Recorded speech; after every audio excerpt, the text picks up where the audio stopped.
Hey everybody, and welcome back to a special holiday video. What's that?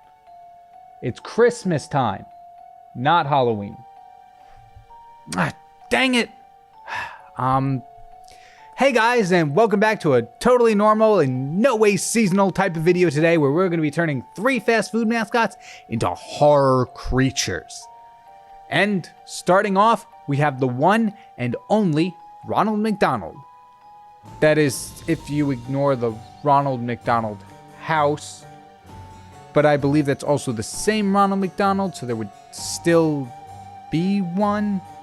And going off of that, Ronald McDonald isn't even the mascot of McDonald's anymore. I mean, he still is, but he's not used in the commercial. Anyway, none of you came here for a deep dive on McDonald's history, and frankly, I didn't do enough research to do a deep dive on McDonald's history. So, let's talk about art. Now, as I mentioned, Ronald McDonald has been replaced as the main McDonald's mascot. The modern commercials, at least to my knowledge, it's been a while since I've seen a McDonald's commercial actually, but they now use that weird box with a face, with the big eyes and all that, and let's be honest, there's not much I could do to turn that into a nightmare. So what I actually did was I combined Ronald McDonald and the nameless McDonald's box. I know it's the Happy Meal box, but it doesn't have a name, does it? I don't actually know. But I put the big giant eyes of the box on top of Ronald's head and then sewed the clown's eyes shut because the stitches would really add to that creepiness factor. And I was originally going to add the arches handle on the box stemming from his back, but that felt less horror mascot and more superhero or Mortal Kombat fighter, akin to Magneto in Marvel Rivals and Cetrion from Mortal Kombat 11. I decided to forego that, so most of the box isn't there, but the main detailed elements of the box made it in. And since clowns are already scary in their own right, I didn't really have to change much in terms of the design.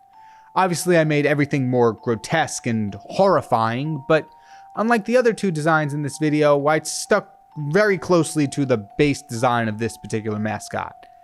And because of that, I actually think that this makes this drawing stand out from the other two rather than the other way around. Because I took much more creative liberties with the next two drawings, so this one feels like a sort of ease into the video. Now, I don't get to say this often, but I got the head size correct in this drawing. Though, I'm not sure if the anatomically correct head aids or takes away from the creepiness of the piece.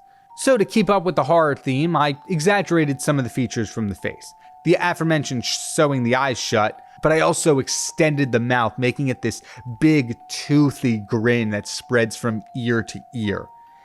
But, of course, this is the home of the Happy Meal, and I don't know about you, but one smile doesn't really convey happy to me. However, the solution is obvious. Just add more smiles. But where would you put them? On the palms of the hands, of course. Now, even though one hand is facing downward, it's implied that the stitched up smile is on both of the hands. I feel like this creature could somehow be a more twisted version of Pennywise, where instead of fear, it feeds off the smiles and happiness of children, and he uses his hand mouths to suck the happiness out of them. Which is, I believe, how Zombozo from Ben 10 works, but it's been a while, so I don't remember that exactly. But, yeah, that's horrifying. Continuing on with the anatomy of this piece, it may be some of my best of the year. I really like the way the thin skin and bony fingers came out in the end, especially once I added the shading in. In my last few artworks, I've been going forward a lot with the coloring and rendering style that I mentioned in the second episode of my 100 OCs design challenge, which you should totally check out after this, especially since episode 3 just dropped. But in that style, I put all the flats onto one layer and then use like 1 or 2 shadow and highlight layers each for the rendering portion.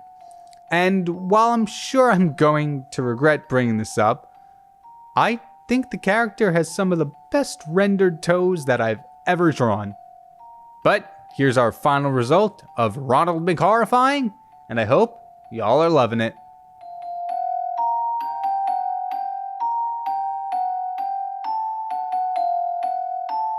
Next up, we have the king of fast food, Burger King. Has anyone actually checked his credentials? Like, is he really a king? Remember when Captain Crunch got outed as not being a captain? So, who's to say that... No? Not actually king? Did you actually look? No? Well, at least you're honest. Like how Ronald's clown aesthetic was already horrifying for his design, and yes, I'm on a first-name basis with him. Me and Mickey D go way back. The Burger King's mascot's original design was already just as horrifying in such a way that all I had to really do for the mascot was rotate it 180 degrees, and I was set. And I will say that just using that face as a reference to create a creature really helped me understand how the facial structure works, not just in line work, but also in rendering and shading. Having to exaggerate so many features of the face, like the cheeks, making the sunken eye sockets, they help me better understand how the different parts of the face work and interact with each other. I did change a few things to make sure it wasn't just a blatant redraw of the most likely creepiest fast food mascot in all of existence. And as I mentioned, I also flipped the character head vertically to add a more unnatural feel to it. And I used my tried and true method of making a character creepier by adding dark sclera. But this time, I added glowing white pupils for extra creepiness. Now, something I think I could have done to make it even a little bit creepier in the face is to draw the face upside down while having the canvas flipped vertically, so that way when I flip the canvas right side up again, it wouldn't seem quite right. I'm not actually entirely sure if that makes sense. What I'm trying to say is, back when I was in college, we did this exercise in a drawing class where we had to draw one of our classmates' face upside down, so when we flipped the canvas, it wasn't exactly right. It was supposed to help us get better at drawing faces at all angles, but mine was just a little off. So I was trying to apply that same logic to this piece, but there's a few extra steps and turns that confused me as to which way I should have initially drawn the head. I can't tell if I should have drawn it right side up and flipped it, or upside down and then flipped it and then flipped it again. It's confusing.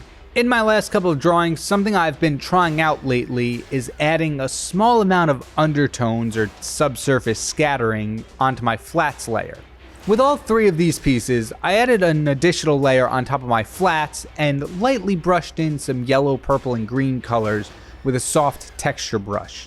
This was to give the skin and overall design a more rough and muddied look to each of the creatures. I definitely think it shines, or should I say dulls, mostly with this design and the next one coming up. And I would definitely be lying if I said I wasn't banking on the face being the main creepy factor of this drawing. I did turn the body into this grotesque type of something. Like the creature's real body was shedding its disguise, crawling out of its flesh suit that it made to hide among humans. The only thing that wasn't covered by the disguise was its giant head with exaggerated human features. And the only reason nobody noticed the creature's horrid face was because they thought the head was just a prop for a man in a mascot suit.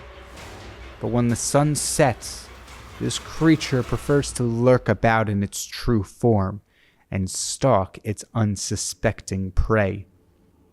When this creature sets its sights on you, you can either accept your fate right then and there, or temporarily prevent the inevitable and try to hide.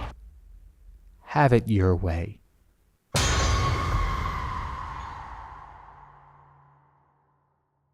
And last but not least, or maybe least depending on your fast food preferences, we have Wendy's.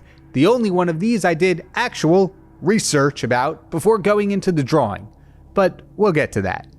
Now, just as clowns and the Burger King mascot were inherently scary and unsettling, so is true for Wendy's business model. In case you don't remember, earlier this year, Wendy said they were going to introduce dynamic pricing, where the price of menu items would change based on how busy different parts of the day were. In other words, a burger at 10:30 in the morning, bear with me, would end up costing less during that same burger during the lunch rush around noontime. I decided to work in this questionable business choice into the design by making the Wendy's creature able to change its size from an average human being into this big, blobby monster.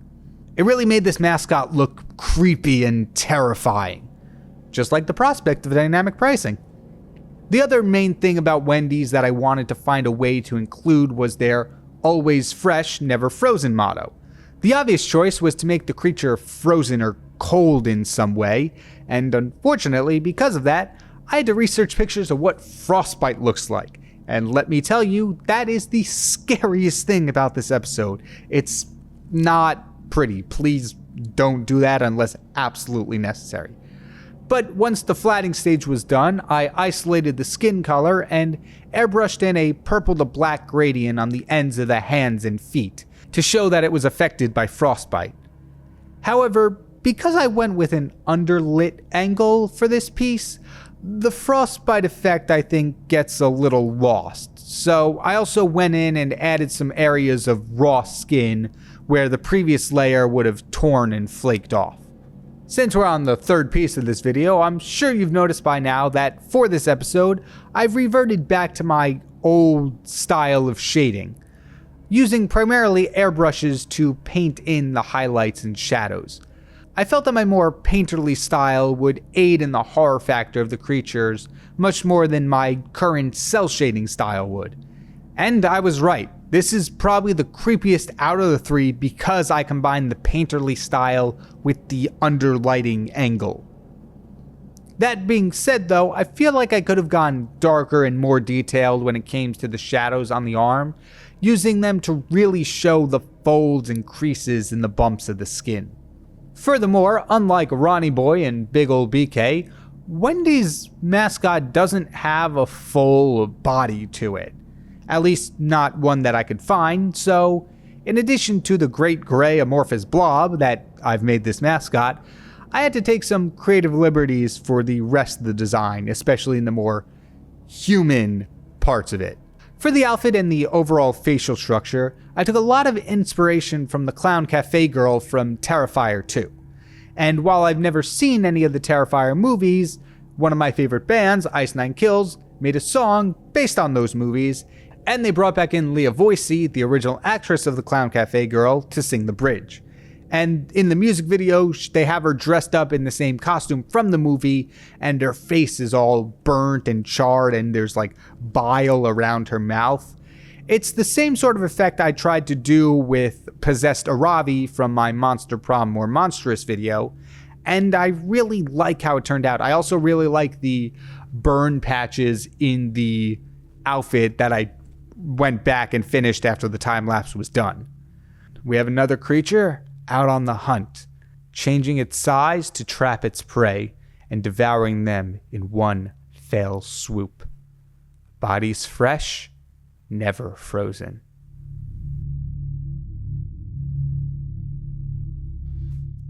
I'm really happy with how all three of these turned out. I wish I could have added in some backgrounds for each of these, but unfortunately I ran out of time. But I do think including little parts of the logo and brand as the background really does add a little tongue-in-cheek to each of the pieces. And there we have it, 3 fast food mascots as horrifying, absolutely terrifying creatures. This was a lot of fun to make, and it was really cool, especially for Wendy's implementing parts of the brand and business into the actual design. And while these are the main 3, in my opinion, I don't eat fast food that often, but there's so many more fast food things that we can do. So if you want to see a part 2 of this, let me know down in the comments below, and feel free to suggest some other fast food mascots you want me to turn into nightmares for children. That's all I've got for you today. Thank you all so much for watching. If you enjoyed the video, feel free to hit the like and subscribe button. It really helps out the channel. And if you want more food-based activities, I have a series turning cereal mascots into SCPs, or I have a video where I redrew my subscribers' food-based demons. My name is KyngPin Creations, and I'll see you all in the next video. Take care, everyone.